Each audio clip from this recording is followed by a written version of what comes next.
우리는 무엇인가를 수종들며 인생을 살아갑니다. 수종든다는 말은 뒷바라지하고 섬긴다 그런 뜻입니다. 영어로 표현하자면 to attend 혹은 to serve 그렇게 번역할 수가 있습니다. 어떤 이는 부모님이나 남편 혹은 아내를 수종들며 살아가기도 하고 어떤 분은 사업이나 자신의 직장을 수종들며 일생을 보내기도 합니다. 한국 부모님들의 경우는 자식들 뒷바라지 하는데 거의 일생을 다 보냅니다. 저는 아이들 낳고 대학 갈 때까지만 뒷바라지 하면 다 끝나는 줄 알았어요. 근데 그게 아니더라고요. 주변에 많은 분들 보니까 시집 장가 보내고 손자 손녀 낳은 후에도 뒷바라지 하는 케이스를 많이 볼 수가 있었습니다. 물론 손주들 보는 것 귀엽고 사랑스럽죠. 그러나 아이들 보는 게 생각보다 쉽지 않습니다. 육아 스트레스라는 것이 있어서. 그래서 저희들끼리 하는 말 중에 그런 말이 있잖아요. 명절에 손주들이 오면 반갑고 손주들이 가면 더 반갑다는 말이 생각보다 아이들을 섬기는 거 쉽지 않습니다. 이와 같이 누군가를 수종들고 섬긴다는 것이 쉽진 아니하지만 그럼에도 불구하고 우리가 좋아하든지 싫어하든지 우리는 무엇인가를 수종들며 살게 돼 있습니다. 우리 모두에게는 인생을 살면서 필연적으로 감당해야 될 과제가 있기 때문입니다. 그러므로 여러분이 정말 인생을 아름답게 살아가기를 원한다면 삶의 과제를 바르게 설정하고 그것을 이루는 데에 여러분의 삶과 시간을 투자해야 할 것입니다. 오늘의 한 해를 마감하는 마지막 주일을 맞이하고 있습니다마는 여러분은 지난 1년 동안 무엇을 섬기는 데에 시간을 투자하고 또 삶을 투자하셨는지요? 혹시라도 세상의 영광을 수종드는데 우리의 모든 시간을 투자했다면 아마 아쉬움이 많을 것입니다.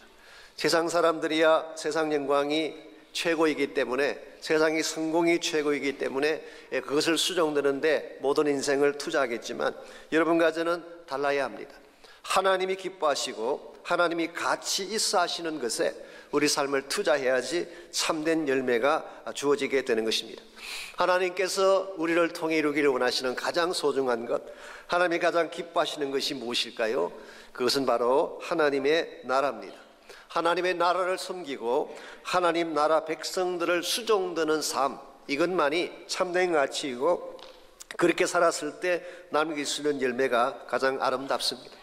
우리 일생을 어떻게 하면 하나님이 기뻐하시는 하나님 나라를 섬기고 또 그 백성들을 섬겨서 하나님의 축복하실 귀한 열매를 맺으며 살아갈 수 있을지 오늘 같이 봉독한 본문을 통해서 이것을 함께 정리해 보려고 합니다.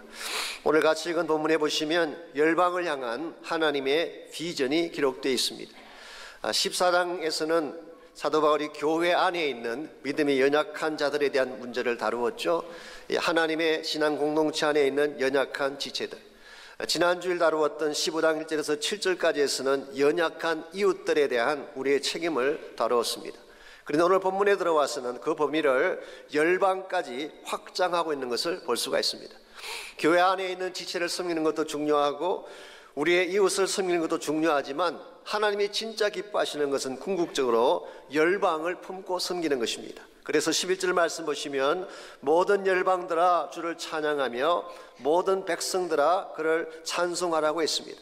이게 열방이라고 번역한 이 단어가 실제로는 이방이라는 뜻이에요. All Gentiles, all nations, 모든 열방들, 모든 백성들이 하나님께로 돌아와서 하나님을 찬양하고 경배하는 것, 이게 하나님께서 마음에 품고 계시는 소원이고 하늘나라의 비전입니다.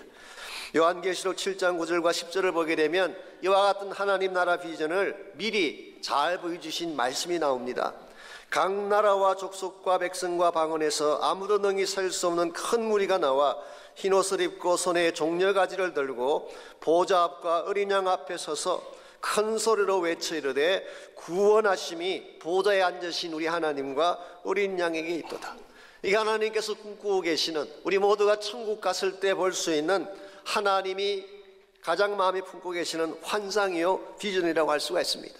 하나님 여러분과 저를 이것 이루라고 이 땅에 보내주셨고 이 사명을 감당할 때에 하나님의 기뻐하시는 열매가 주어지게 되는 것입니다. 하나님께서 마음에 품고 계시는 이 비전, 온 나라 백성 열방 족속들이 다 하나님을 찬양하는 이 꿈을 이루려면 과연 무엇이 필요할까요? 이와 같은 하나님 나라의 비전을 이루려면 누군가 섬기는 자가 있어야 되고 누군가의 희생과 헌신이 따라야 합니다.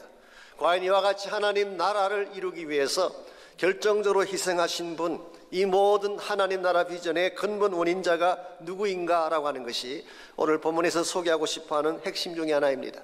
8절 말씀 보시면 그 내용을 잘 소개하고 있습니다. 내가 말하노니 그리스도께서 하나님의 진실하심을 위하여 할례의 추종자가 되셨다. 그래서 예수님께서 하나님 나라를 세우기 위해서 하신 역할을 소개하고 있습니다. 그 역할은 한마디로 할례의 추종자가 되신 것. 옛날 성경인 개역 한글에서는 할례의 수종자라고 번역했습니다. 오늘 성경에서는 할례의 추종자, 비슷한 말씀 같긴 하지만 조금 뉘앙스가 다릅니다. 할례의 추종자라고 번역을 하면 할례를 따르는 사람, 그러므로 할례를 받는 유대인들을 지칭한다고 볼 수 있습니다. 예수님께서 이 땅에 물론 유대인으로 오셨죠. 그리고 할례를 실제로 행하신 분이긴 합니다. 근데 과연 오늘 본문이 그것을 말하는 것일까요? 저는 그것보다는 조금 더 깊은 의미가 있지 않는가. 그래서 할례의 추종자라고 번역하는 것보다는 수종자라고 하는 것이 더 합당하다고 생각합니다. 실제로 헬라 원문을 보게 되면 디아코논 혹은 디아코노스라는 단어가 사용이 됐습니다. 여기서 나온 유명한 영어가 디컨이라는 단어가 여기서 나온, 집사라는 단어가 여기서 나온 것입니다. 이것은 servant라고 번역할 수도 있고 attendant라고 번역할 수도 있고 킹 제임스 버전에서는 minister, 사역자라고 번역했습니다. 즉 할례를 섬기는 사람, 할례를 수종드는 사람, 할례를 사역으로 섬기는 자를 의미하는 것입니다. 예수님께서 이 땅에 오신 목적은 바로 할례를 수종들고 할례를 섬기기 위해 오셨다는 뜻입니다. 여러분, 할례라고 하는 것이 무엇인가요? 무엇이 할례입니까? circumcision. 이것은 바로 언약을 상징하는 것입니다. 언약의 핵심이 할례를 통해 표현된 것입니다. 창세기 17장에 보시면 하나님이 아브라함과 언약을 맺은 후에 언약을 상징하게 하기 위해서 분부하신 것이 있습니다. 그게 바로 할례였어요. 태어난 지 8일째가 되면 모든 이스라엘의 남자들은 할례를 받게 했고 오고 오는 세대 가운데 이것을 계속 집행할 것을 하나님께서 말씀하셨어요. 그래서 예수님께서도 오셨을 때에 할례의 수종자가 되셔서 본인이 직접 할례를 받으신 건 사실이지만, 그러나 단순하게 할례를 받는 것으로 끝난 것이 아니라 예수님은 할례를 수종드시고 할례를 실현하셨어요. 무엇을 통해서 예수님이 이 하나님의 언약의 상징인 할례를 실현하셨을까요? 저는 그것이 바로 십자가 사건이라고 생각합니다. 마치 할례라고 하는 것이 피 흘림으로 죄를 잘라내는 것을 의미하는 것처럼 예수님의 십자가는 피 흘리심으로 온 인류의 죄를 잘라주신 사건이기 때문에 예수님께서 하신 가장 중요한 사역의 내용은 바로 이 할례를 섬김으로, 할례를 수종드심으로 누구든지 믿기만 하면 언약의 백성이 되고 누구든지 하나님 나라 백성 되게 하시는 것, 이게 예수님께서 이 땅에 오셔서 하신 가장 소중한 사역의 핵심입니다. 이런 측면에서 생각해 보면 예수님의 전생에는 하나님의 나라를 이 땅에 세우고 하나님 나라 백성들을 수종들기 위해 오셨다고 표현할 수가 있습니다. 만일 우리의 구원자이신 우리의 주님 되신 예수님이 이와 같이 하나님 나라를 수종들고 하나님 나라를 세우는 것을 위해 전생애를 다 드렸다고 한다면 예수를 따르는 여러분과 저의 삶이 어떠해야 될까요? 우리도 당연히 하나님의 나라를 세우고 하나님 백성을 수종드는 데에 사용되어져야 할 것입니다. 여러분들의 인생에 주어진 시간이든 또 삶의 현장이든 재능이든 이것이 하나님의 나라를 세우고 하나님 백성들을 수종드는 데 사용될 때 그것이 가장 가치 있게 쓰임받을 수가 있고 남기는 열매가 아름다워지게 되는 것입니다. 오늘 이 땅을 살아가는 대다수의 사람들은 세상의 영광을 섬기느라고 모든 것을 투자하고 있어요. 세상의 물질적인 성공이나 세상의 영화를 섬겨가다 보니까 때에 따라서는 정말 소중한 가치를 잃어버리는 경우 흔히 볼 수가 있습니다. 최근 인터넷상에 화제가 되고 있는 글 중에 하나가 스티브 잡스가 남긴 마지막 말이라고 하는 그런 글이 인터넷상에 돌아다니고 있습니다. 얼마 전에 신문을 봤더니 신문 칼럼에도 그것을 인용해서 쓴 글을 제가 보았습니다마는 대충 이런 내용입니다. 다른 사람의 눈에 내 인생은 성공의 상징처럼 보일지 모르나 실제 나의 삶의 기쁨은 없었다. 내가 그토록 자랑스럽게 여겼던 세상의 갈채와 막대한 부는 임박한 죽음 앞에서 그 빛을 잃었고 그 의미를 상실했다. 이런 내용의 글입니다. 귀한 글이고 좀 마음이 와닿는 내용이긴 합니다만은 실제로 스티브 잡스가 이 글을 썼을까요? 제가 혹시나 해서 이 팩트를 체크해 봤습니다. 아니나 다를까 스티브 잡스가 쓴 글이 아니었습니다. 누군가가 만든 좋은 글이었어요. 스티브 잡스가 이렇게 말하지 않았을까라고 추정한 것이지 직접 영상에서 쓴 글로 알려져 있지 않습니다. 오히려 스티브 잡스의 자서전을 집필했던 월터 아이잭슨이라는 분이 있는데요. 이분이 스티브 잡스가 마지막 세상을 떠나기 전에 남겼던 글을 그 자서전에서 소개를 했습니다. 그 마지막 남긴 글은 자기 자녀들에 대한 이야기를 남겼어요. 아시는 대로 너무 바쁘게 살다 보니까 저희가 이 세상 사람들에게 충격적인 일들을 행하다 보니까 자녀들과 관계가 별로 좋지 않았어요. 마지막 임종하기 직전에 자녀들에 대해 어떻게 생각하는가 물었을 때 스티브 잡스가 답변한 것이 있습니다. 자녀의 소중함은 내가 지금까지 이루겠던 어떤 것보다도 10,000 times better than anything I have ever done.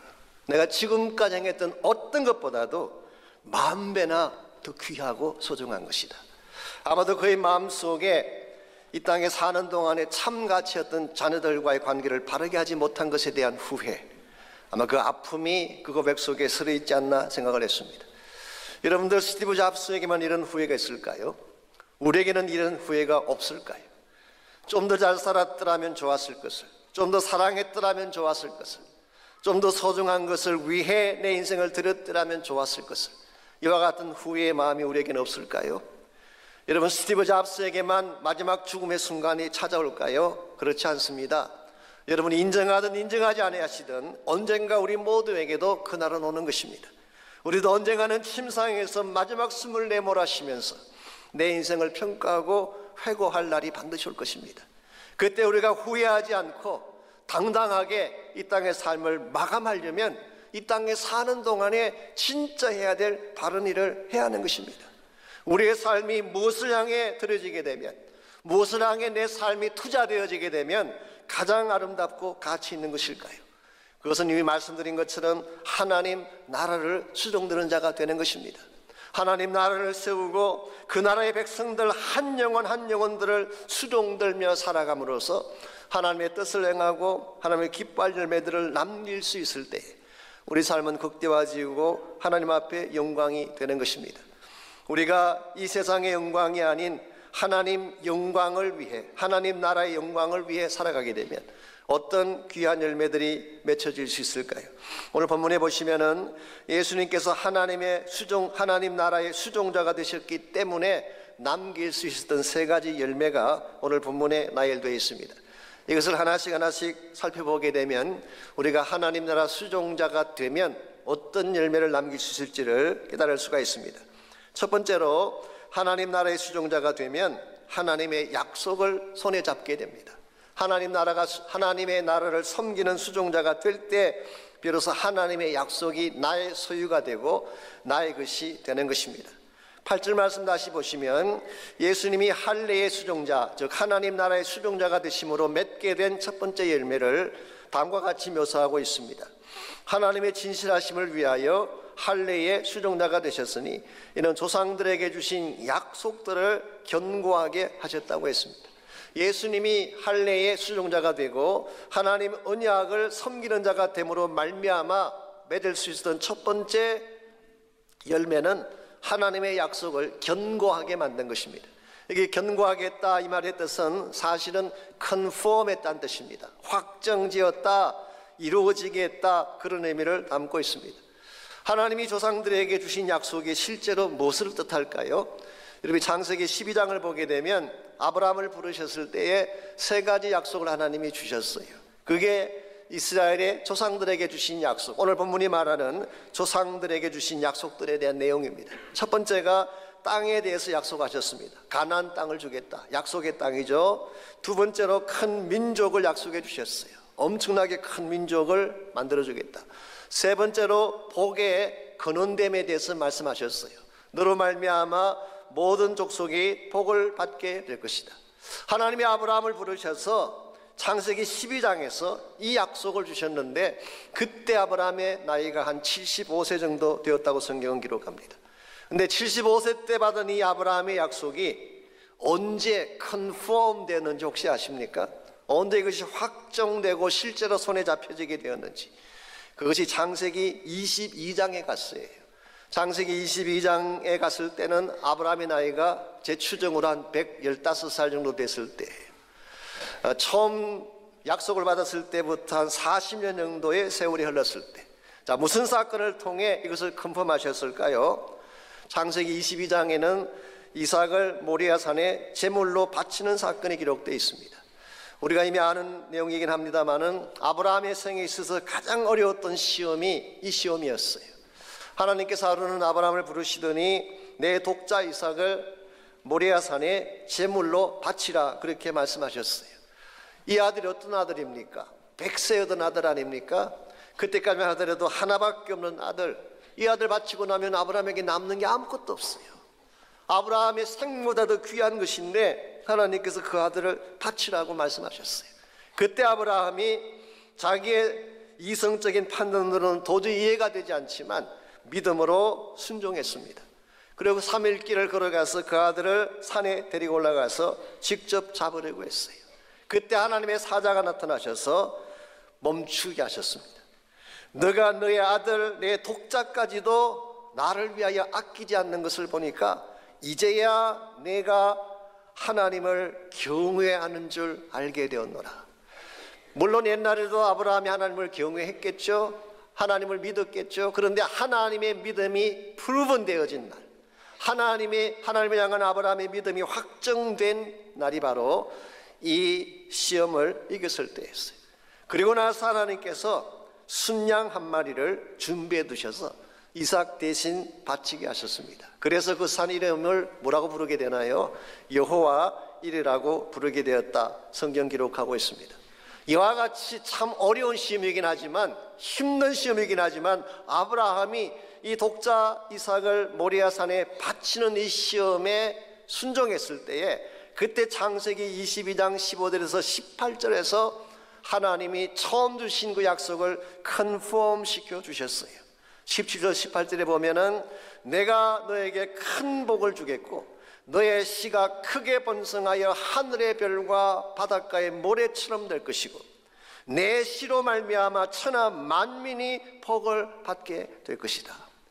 약 40여 년 전에 이미 주신 그 프라미스를 오늘 22장에 와서 하나님이 컨펌해 주셨어요. 여기서 하나님께서 말씀하신 내 씨로 말미암아, 이 씨가 누구를 의미할까요? 이 씨는 장차 아브라함의 후손으로 오실 예수 그리스도를 의미하는 것입니다. 하나님은 이 사건을 통해서 장차 아브라함에게서 하나님이 준비하신 하나님의 비전을 이루기 위해 했던 것일 예수 그리스도를 말씀해 주셨고, 더구나 흥미로운 사실은 이 약속의 컨펌이 모리아 산에서 이루어졌다는 사실은 영적으로 시사하는 바가 참으로 큽니다.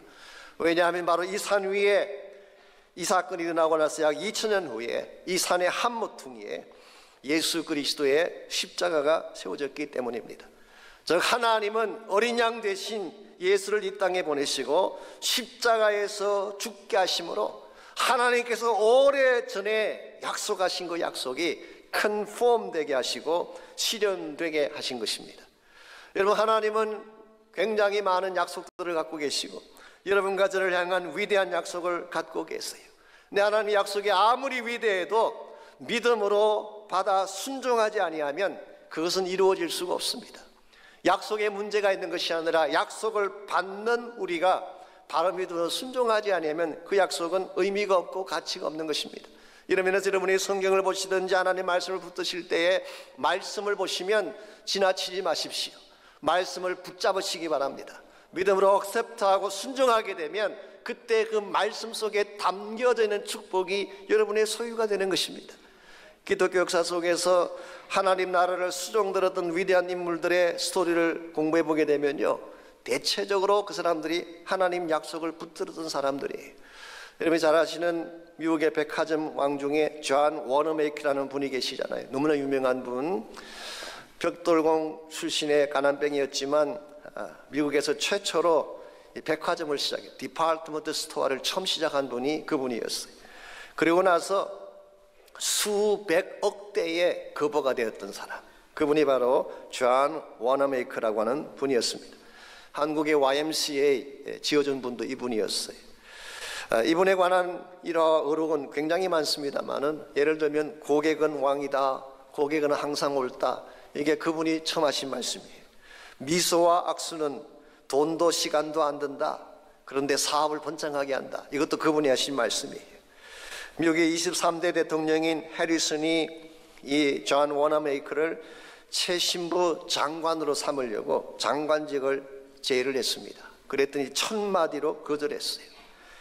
이유가 뭐냐 물었더니, 나는 주일마다 교회 가서 선데이스쿨에서 아이들을 가르쳐야 되는데 장관직을 맡을 시간이 없다고. 그래서 한마디 더 물었습니다. 그럼 장관직이 주일학교 교사직보다 못한 거냐?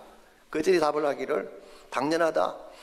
주일학교 교사직은 제가 평생 해야 될 본업이지만 장관직은 기껏해야 몇 년 하다 그만둘 부업에 불과하지 않냐.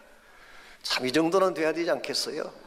요즘 한국의 청문회 보시면 아시겠지만 장관하면 해먹으려고 없는 이야기 끄집어내고, 예수 믿는 사람이 나는 진화를 믿는다, 이런 시대잖아. 정말 한번 이런 세상의 오퍼에 대해서 이런 정도의 배포는 가져야지 하나님 영광 나타내지 않겠습니까? 존 워너메이커가 최신부 장관을 했을까요, 못했을까요? 했습니다. 못하겠다 그랬더니 오히려 이 대통령이 제발 좀 해달라고, 그래서 장관직 5년간 하셨어요. 이게 크리스찬입니다. 하나님을 믿는다고 하는 사람들이 세상에 쩔쩔매고 세상에 뭐 좀 받아 먹으려고 그렇게 해가지고는 하나님 나라를 선포할 수가 없어요.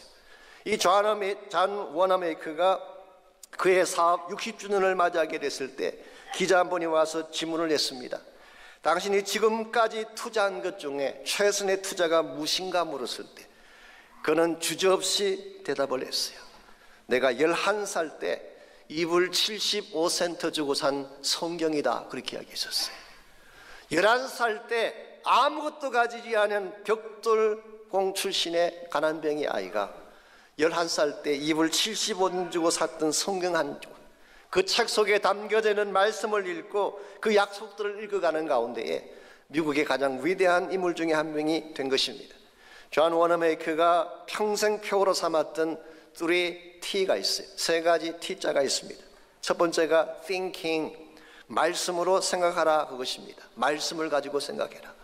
두 번째로 trying, 땀을 흘려서 노력하고 일을 해라, trying. 그리고 세 번째가 trusting in God, 하나님을 신뢰하고 믿어라. 오늘 여러분과 저의 마음 가운데에 정말 하나님 말씀을 가슴속에 품고 말씀을 가지고 try하고 말씀을 가지고 믿음으로 실행하게 되면 하나님의 위대한 역사들이 일어날 수가 있습니다. 여러분, 성경책은 폼으로 가져다니는 것이 아니에요. 이 말씀 속에 담겨져 있는 이 약속을 나의 소유로 삼고 내 손에 붙잡게 되는 순간 여러분의 인생이 변하고 여러분 자녀들의 삶이 바꿔지게 되는 것입니다. 오늘 하나님이 나라를 세워가려면 우리의 상식으로 안 됩니다. 우리의 세상적인 철학이나 지식으로 되는 것이 아니라 약속의 말씀을 붙잡아야 되는 줄 믿습니다. 말씀을 붙들 때에, 말씀이 나의 소유가 될 때에 여러분과 제가 삶을 통해서 하나님 나라를 세울 수가 있는 것입니다. 두 번째로 하나님 나라의 수종자가 되면 나에게 주어진 축복을 확장할 수 있게 돼요. 축복을 확장하게 되는 것. 9절 말씀 계속 보시면은 예수님께서 언약의 수종자가 되심으로 맺게 된 두 번째 열매를 다음과 같이 표현합니다. 9절 말씀, 이방인들을 또 그 긍휼하심으로 말미암아 하나님께 영광을 돌리게 하려 하십니다. 기록된 바, 그러므로 내가 열방 중에서 주께 감사하고 주의 이름을 찬송하리로다 함과 같으니라. 여러분, 이방인들은 원래 유대인들의 관점에서 볼 때는 축복권 바깥에 있는 사람들이었어요. 아브라함의 언약과 상관없는 사람. 그래서 버려지고 내쳐진 존재들이라고 하는 것이 그 당시 유대인들의 관점이었는데, 오늘 성경은 뭐라고 말씀하십니까? 예수님이 할례 수종자가 되심으로 이방인들도 긍휼하심을 받고 하나님께 영광을 돌리는 민족이 되었다. 즉 예수님께서 언약을 수종드심으로 말미암아 그 축복이, 구원의 축복, 긍휼의 축복이 이방인들에게까지 확장되어 간 것을 의미한 것입니다. 그래서 10절 말씀 보십시오. 열방들아 주의 백성과 함께 즐거워하라. 열방들은 이방인들을 말합니다. 이방인들, 이방 족속들이 주의 백성인 이스라엘과 함께 즐거워하는 것, 이게 하나님께서 마음에 품고 계셨던 하나님의 계획이에요. 세상 사람들은 세상을 따라 살고 또 하나님 나라 백성들은 하나님을 따라 산다 그렇게 생각하지만, 실제로 성경을 자세히 보시면은 하나님의 백성은 세상을 향해서도 이 복을 나눌 수 있어야 돼요. 세상과 단절을 하고 세상과는 선을 그어버리고 우리만의 생활을 사는 것이 성경에 말하는 크리스천 라이프가 아니라, 이것을 넘어서서 나에게 주어진 이 복을 나누어 주는 것, 복이 흘러가게 하는 것. 흔히 우리가 이 신앙생활을 좀 오래 했다는 분들 가운데 보면은 이 딱 선을 그어놓고 사는 분이 계세요. 자신의 원을 그어놓고 그 원 밖에 있는 사람들은 다 잘못된 사람, 원 안에 들어온 사람들만 내 편, 이렇게 원을 그려놓고 사람들을 원 안, 원 바깥으로 갈라놓으니까 이 관계가 깨어지고 복음이 제대로 흘러가지가 않는 것입니다. 성경 그렇게 말하고 있지 않습니다. 이방인의 장벽마저도 예수님은 깨뜨리셨어요. 지금까지 한 번도 흘러가 보지 않은 것처럼 느껴졌던 이방인을 향한 축복의 강수도 예수님께서는 깨뜨려 주셔서 이방인들까지도 복을 받고 부유함을 누리게 되는 것. 오늘 하나님 여러분과 저에게 많은 것들을 주셨어요. 예수님 안에 있기 때문에 주어진 많은 축복들이 있잖아요. 그 중에 가장 대표적인 게 복음의 축복입니다. 이 복음의 축복은 이방인들이 모르는 것이죠. 세상 사람들이 모르는 것이죠. 이걸 여러분이 나누어야지, 이것이 흘러가게 해야지 하나님 나라가 세워지는 것입니다. 우리만 붙잡고 우리만 간직해서는 의미가 없어요. 물질이라는 것도 마찬가지입니다. 물질이라고 하는 것도 나눌 때 하나님이 더 많은 것으로 채워주세요. 내 안에 있는 것을 비워내면 하나님이 채워주시는데, 움켜잡으려고 하니까 하나님이 더 이상 부어주실 이유가 없는 것입니다. 사실 물질이 아무리 많아도요, 이걸 사용하지 않으면 별로 재미가 없어요. 물질을 가졌다고 하는 의미가 별로 없어요. 이 탈무드에 보면 이런 재미있는 이야기가 나옵니다. 아무리 많은 부를 가져도 이것을 나누지 않으면 그것은 마치 맛있는 요리가 가득한 식탁에 소금이 빠진 것과 같다, 그런 이야기를 했어요. 아무리 잘 차려놓은 식탁이 있다고 하더라도 소금이 빠지면 맛이 있겠어요, 맛이 없겠어요? 맛이 없죠. 여러분이 물질의 양이 아무리 많아도 진수성찬을 차려놓았다고 할지라도 소금 빠진 음식처럼 싱겁게 살 수밖에 없는 것, 이게 나누지 않을 때 우리가 경험하게 되는 것입니다. 이런 의미에서 여러분께서 정말 여러분의 이 바운다리를 좀 깨뜨리고 나의 원을 좀 깨뜨려서 여러분이 가진 것들을 나누는 그런 연습들을 좀 하시기 바랍니다. 나눌수록 우리 삶이 더 부유해지고 쏟아 흘러가게 할수록 하나님이 더 채워주심을 경험하게 되는, 이게 하나님 나라를 세워가는 사람들의 삶의 모습입니다. 이와 같이 여러분과 제가 세상의 수종자가 아니라 하나님 나라의 수종자가 되면 1차적으로는 하나님의 약속이 다 나의 소유가 되고 나의 것이 돼요. 두 번째는 나에게 주신 축복을 흘러가게 할 수 있는, 나눌 수 있는 그와 같은 기쁨을 누리게 됩니다. 마지막 세 번째로 하나님 나라를 수종들게 되면 소망을 실현하게 되는 것입니다. 소망을 실제로 누리게 되는 축복, 이것이 세 번째 주어지게 될 축복의 열매입니다. 12절 말씀 보겠습니다. 또 이사야가 이르되 이새의 뿌리 곧 열방을 다스리기 위하여 일어나시는 이가 있으리니 열방이 그에게 소망을 두리라. 오늘 본문에 이새의 뿌리라고 하는 표현이 나오죠. 이것은 사실은 일종의 호칭입니다. 타이틀이에요. 1세기 사실 주전부터 시작되겠지만 중간 시대라고 부르는 시대가 있는데, 그때부터 예수님 당시에, maybe 아마 바울 당시까지도 해당되겠습니다. 이 왕적인 메시아를 지칭하는 대표적인 호칭 중에 하나가 이새 뿌리라는 거예요. 이새 뿌리는 문자 그대로는 이새의 집안에 대한 이야기를 하는 것처럼 보이지만, 실제로는 이새 뿌리에서 나올 다윗, 그리고 다윗의 실체인 메시아신 예수님을 말하는 것입니다. 흥미로운 것은 앞에서 8절에서는 이 메시아를, 예수님을 수종자로 표현했어요. servant. 할례를 수종드는 자로 표현을 했는데 오늘 12절에 와서는 다스리는 자로 그렇게 표현하고 있습니다. 우리는 여기서 예수님에 대한 이 지칭이 조금 바뀌어지는 것 인식할 수 있을까요? 예수님이 초림으로 오실 때는 섬기러 오셨어요. 수종들기 오셨어요. 섬김 받으러 오신 것이 아니라 수많은 사람들을 섬기고 자기를 내어주시기 위해서 오신 것이 초림의 예수님. 그래서 예수님은 할례의 수종자가 되시고 언약을 섬기는 자가 되신 것입니다. 그랬는데 예수님께서 다시 오실 때는 다스리는 자로 오신다는 거예요. 왕으로 오시는 것입니다. 왕으로 오시되 온 열방과 온 만국을 다스리는 왕 중의 왕으로 오실 것이기 때문에 그에게 소망이 있다고 표현한 것입니다. 우리가 사는 이 세상은 아직은 악한 마귀 사탄이 다스리고 있는 세상이에요.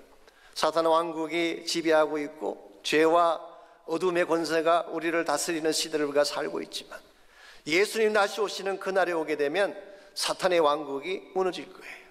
우리를 결박했던 모든 죄와 저주가 풀려지게 되고 하나님이 직접 다스리시는 하나님의 나라가 완성될 거예요. 이것은 모두가 붙잡아야 될 열망이고 이것이 모든 사람들이 마음속에 품어야 될 소망의 내용이라고 하는 것입니다. 여러분 가운데 유튜브를 통해 보신 분들이 많이 계시겠지만 그 KBS 스페셜 다큐에서 작년 12월 22일 성탄을 앞둔 그 시점에 그 방송했던 굉장히 귀한 방송 하나가 있습니다. 제목이 암 교회 오빠 그렇게 해서 방송이 됐습니다. 그 특집의 내용은 안양제일교회 그 이관희 집사님에 대한 스토리를 담고 있죠. 이분은 아직 젊은 분이고 유능한 분이고 참 착실한 그리고 착한 크리스찬이었어요. 그랬는데 복통이 나서 병원에 갔더니 대장암에 걸렸다고 하는 진단이 나왔습니다. 처음에는 초기인 줄 알았는데 검사를 해봤더니 방광과 복막까지 다 퍼져서 말기 판정이 났어요. 오래 살 수 없다고 하는 그런 판정이 났습니다. 그때 이관희 집사님 어머니 되시는 분이 아들이 이와 같이 그 회복이 불가능한 암에 걸린 사실을 보고 너무너무 아파하고 힘들어하시다가 그만 세상을 떠나시게 됐어요. 어머니가 갑자기 세상을 떠나셨어요. 여기에다 설상가상으로 그의 부인마저 혈액암 4기에 걸리게 되는, 아직 두 사람 사이에는 3살도 채 안 되는 딸아이가 하나 있는데 두 사람이 같이 병원에 투병 생활해야 되는 이런 상황이 왔습니다. 웬만한 사람 같았으면 하나님 원망하지 않겠습니까?